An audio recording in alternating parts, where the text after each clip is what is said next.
But I'm gonna be butt ass naked so the wind could just be hitting my balls and shit. Hey, bro, watch your jet. Watch your jet, bro. Watch your. Hey yo, it's A Flow. Today I'm going to be reviewing a game that is quite frankly the underdog series of Nintendo, the 2001 GameCube original, Pikmin. Pikmin is an open world adventure where you play as an astronaut named Olimar. Before you say anything, yes, this is the Olimar from Super Smash Bros. Brawl.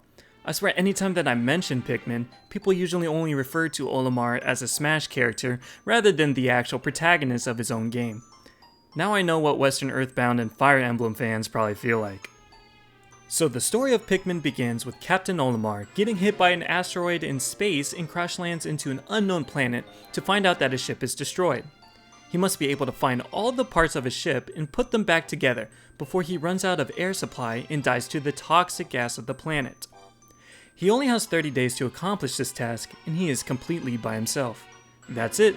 That's the main story hook. Pretty straightforward, right? Upon searching the area, he finds a mysterious structure within the ground that pops up as he approaches it. This structure that he later calls the Onion sprouts out seeds that dive into the ground, growing into a plant-like structure that's waiting to be pulled. Captain Olimar, with his excellent pull-out game, pulls the plant out of the ground to discover the race of Pikmin. This red Pikmin seems to be really good at listening to Olimar's commands, and is willing to do most of the labor work for the glorious new leader, without question. This reminds me of a world superpower that runs in a similar fashion. Now I'm not here to tell you why Olimar is the leader of a new communist regime, but rather how much fun this game turns out to be.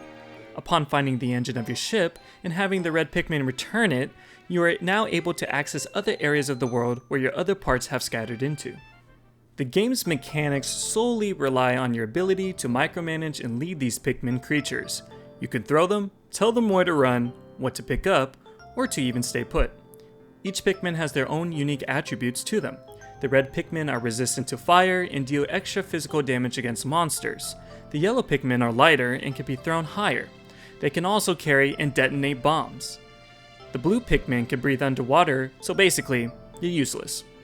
With these Pikmin, you have to strategize how you're going to approach the strange world around you and try to gather all the parts of your ship before the nighttime comes.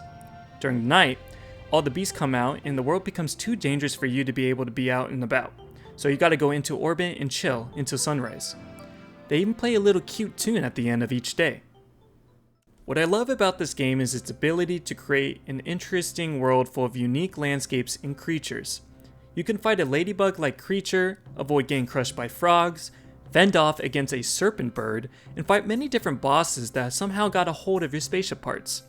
The mini bosses of the game are actually really fun, as they have certain movesets you have to watch out for to be able to avoid getting your Pikmin killed and expose their weakness to be able to kill them.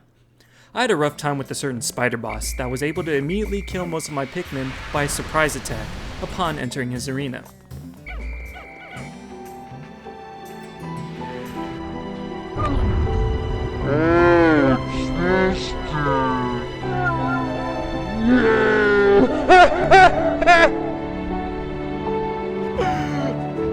Oh my god, he instantly killed a shit ton of them. There are 5 stages in the game and only 30 total parts to collect. This game's actually pretty short and easy to beat. Not to mention, you don't have to collect every single part. Only 25 out of the 30 parts are required for you to be able to escape the planet. What I love about this game is the vibes of peaceful nature that it brings. The music in each level draws you into a different setting. I appreciate how the music is usually just a combination of simple instruments and can either bring a light-hearted fun mood or a laid-back country-like feel. Not to mention the tune that plays at the end of each night. I swear, I had that song stuck in my head ever since I first started playing this game when I was 5 years old. Rose-tinted goggles aside, I still think this game has its fair share of flaws. While the AI system is pretty great, I do feel as if some of the Pikmin's actions kinda just serve as annoyances. The creators of this game try to play them off as personality traits. They get easily distracted by any rock or a piece of tall grass on the ground, and I have to constantly call them back. If they're too slow and you turn around the corner, they just stop following you and stay put where they are. Sometimes they trip over the ground beneath them, or kill themselves beneath enemies, or even fall into water, just to be able to follow you around.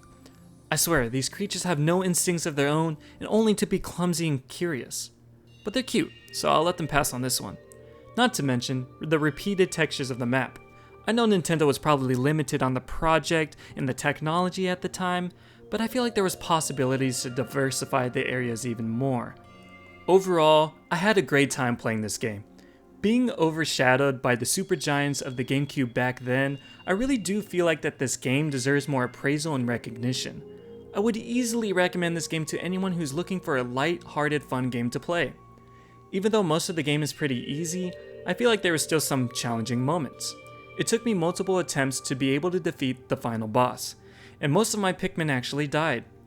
Not to mention that freaking spider, bro, that beady long-legged motherfucker. Now, to put this game in the A-Flow review tier list. I can safely say that this game deserves a solid A+ rating. Comment below your thoughts about the game and whether you agree or disagree with me. I would love to hear your input. Thank you for watching my first review video, and please subscribe if you enjoy this content. I'm currently working on Pikmin 2 and will also be making a review on that game too. If there are any games you want me to be in review, please don't be afraid to suggest them in the comments below. Until then, I'll see you in the next video.